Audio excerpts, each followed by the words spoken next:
안녕하세요. 발전소설 소썰 채널의 소윤준입니다.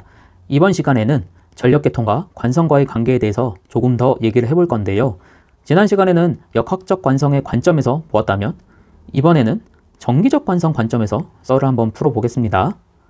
그리고 시작하기 앞서서 앞으로 제가 이제 영상을 찍을 때 별도로 제 얼굴 화면 없이 지금과 같이 좀 진행을 하겠습니다. 사실 제가 컨텐츠를 촬영할 때 제 태블릿으로 좀 써가면서 이제 영상을 찍고 있는데요. 이게 제 얼굴 화면이 나오게 되면 이제 카메라랑 노트북을 연계해서 같이 이제 찍어야 합니다. 제 노트북이랑 태블릿을 연계해가지고 이제 촬영하는 도중에 좀 많이 버벅대고 끊기고 그러더라고요. 제 앞서 촬영된 영상들 보면 조금 끊기는 부분들이 많은데 앞으로는 그냥 태블릿으로 이렇게 바로 써가면서 강의를 진행하겠습니다.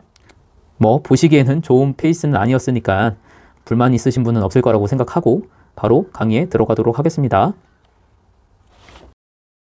이 페이지는 리마인드 차원에서 한번 가지고 와봤는데요. 여기에 자기적 관성이라고 표현을 한 건 D페이지의 정계적 관성이랑 좀 구분하고 싶어서 그렇게 표현을 했습니다.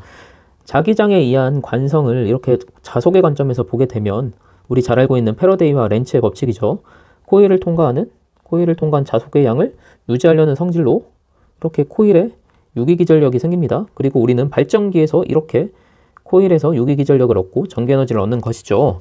그리고 자속 관점을 이렇게 전기 회로로 가져오게 된다면 전류가 흐를 때 이렇게 전기에너지가 자기에너지로 변화를 하면서 전류의 흐름을 방해하려는 성질로 작용이 된다고 말씀을 드렸습니다. 자속에서 현재의 상태를 유지하려는 성질, 관성이라고 말씀을 드렸죠. 그리고 변화를 방해하려는 성질, 저항입니다. 이 개념은 같은 개념이다 라고 누차 설명드리고 있습니다. 그리고 코일은 자기에너지를 전기에너지로 혹은 전기에너지를 자기에너지로 만드는 에너지 변환 소자라고도 말씀을 드렸어요. 다음은 정기적 관성입니다. 전기장에 의한 관성을 살펴보면 이러한 전하의 분극 현상이 근원이라고 말씀을 드렸죠. 일반 도체가 아닌 부도체나 절연체에 이러한 외부 전개가 발생이 되면 구속전자는 이렇게 한쪽으로 쏠리는 분극 현상이 일어납니다. 그리고 이 분극 현상에서 발생되는 내부 전개는 놀랍게도 외부 전개와 반대 방향으로 발생이 됩니다. 즉, 변화를 방해하는 성질로 발생한다는 것입니다. 앞서 설명드린 자기장 관성과 동일하게 회로 입장에서 이걸 가져오게 된다면 동일하게 전류가 흐를 때 이러한 전류의 흐름을 방해하려는 성질로, 즉 리액턴스의 성질로 역시 작용을 합니다. 저는 전기적 관성의 원인도 회전 때문일까? 그 썰에서도 한번 말씀드렸지만 맥스웰 방정식, 이렇게 전개가 변화하였을 때 그 주변에는 회전하는 자기장이 생긴다 라고 말씀을 드렸잖아요. 그리고 C에서도 이렇게 전개가 변화하였을 때 그 주변에 회전하는 자기장이 발생될 거라고 말씀을 드렸죠. 그리고 저는 C에서 발생되는 이러한 전기적 관성 역시 이러한 회전 자기장이 근원이 되지 않을까? 그런 조금 엉뚱한 질문을 드려봤어요. 뒤에서 조금 더 설명드려 보겠습니다. 앞서 설명드린 관성을 전기자기적 관성이라고 한번 표현을 해봤습니다. 파워 팩터 편에서도 우리 전력계통을 전기계통이 아니라 굳이 전자기계통이라고 구분해서 표현하고 있잖아요. 그만큼 우리는 전기와 자기에 대해서 같이 고려해서 생각을 해야 됩니다. 전기와 자기는 다르면서도 같습니다. 그 표현을 박건배 기술사님께서는 거울에 비친 나라고 표현을 하셨어요. 차원이 다를 뿐 본질은 같다는 겁니다. 여러분, 우리는 전기와 자기를 절대 구분해서 이건 다른 거라고, 다른 개념이라고 생각하면 절대 안 됩니다. 사실 우리가 처음 전기를 배울 때, 지난번에도 말씀드렸지만 전기, 자기학을 배우면서 많은 좌절을 맞게 되죠. 그리고 특히 자기에 대해서 많은 분들이 포기를 하게 됩니다. 여러분, 자기를 버리면서 이러한 전기에 대해서 논할 수가 없습니다. 특히 우리는 교류전력계통을 다루잖아요. 교류전력계통은 전기에너지 공급을 위해서 자기에너지를 이용하는 교류계통이죠. 이러한 우리가 다루는 교류계통에서 전기에 대해서 논할 때 자기적 현상에 대해서 버린다는 건 사실 말이 안 됩니다. 그리고 우리는 현직에서도 전기와 관련된 문제점을 마주하였을 때 이러한 전기적 현상뿐 아니라 자기적 현상에 대해서도 같이 검토를 해야 돼요. 그런데 그게 사실 말처럼 쉽지는 않습니다. 저도 그런 경험이 있습니다. 이 썰은 나중에 발전소 중심으로 바라본 전력계통 썰 다음에 제가 생각하는 컨텐츠는 이제 돌발 고장 썰이거든요. 추후에 돌발 고장 썰에서 한번 풀어보도록 하겠습니다. 예, 여기에 전기와 자기의 관성의 특징을 L과 C 소자 중점으로 해서 비교한 표가 있습니다. 우리 전기 회로 이론 시간에 많이 보던 표입니다. 그래서 제가 더 이상 뭐 설명은 따로 드리지는 않겠습니다. 다만 여기 마지막 줄 있죠. L 소자의 경우 전류가 전압보다 90도 지상이다. C 소자의 경우 전류가 전압보다 90도 진상이다. 이 내용에 대해서 조금 더 부연 설명을 한번 해볼게요. 사실 지난번 전기적 관성의 원인도 회전 때문일까? 그 썰편에서 한번 풀어보려고 했었는데 영상을 찍어놓고 편집하는 과정에서 누락을 했더라고요. 그래서 여기서 조금 더 설명을 드려보겠습니다. 판서로 설명드려 볼게요. 우리가 정말 잘 아는 L과 C 전기 회로에 대해서 얘기를 한번 해볼게요. 전기 회로요. 여기 L로만 구성된 교류 회로가 있다고 얘기를 하죠. 전압은 당연히 VT일 거고 L에 IT가 이렇게 흐를 겁니다. 그리고 여기에 흐르는 공식은 L의 DT분의 DIT 패러데이 법칙이라고 말씀을 드렸죠. 그럼 이거는 시간 함수일 때 얘기인 거고 우리는 조금 더 표현하기 쉽게 페이저로 가지고 오죠. V 페이저가 있고 I 페이저가 있습니다. 이거 역시 V 페이저는 L의 J 오메가 I죠. 예, J 오메가 L의 I 페이저입니다. 그리고 여기 C 소자에 의한 교류회로도 한번 얘기를 해볼게요. 너무 쉬운 내용을 또 설명을 드리고 있다는 생각이 또 드는데 C가 있고 이겨 같은 경우는 IT는 C의 DT분의 DVT가 되죠.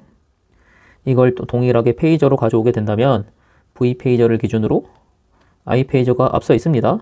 예, I 페이저는 J 오메가 C V 페이저가 되는 거고 V 페이저 기준으로 다시 얘기하면 J 오메가 C의 1의 I 페이저가 되죠. 그럼 조금 더 이 두 회로를 합쳐서 LC 병렬 회로에 대해서 얘기를 한번 해볼게요.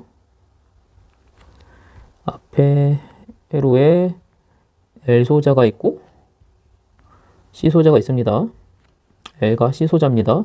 그리고 페이저로 적을게요. 이렇게 페이저로 정하면 L에는 IL 페이저 전류가 흐를 거고 C에는 IC 전류 페이저가 흐르겠죠.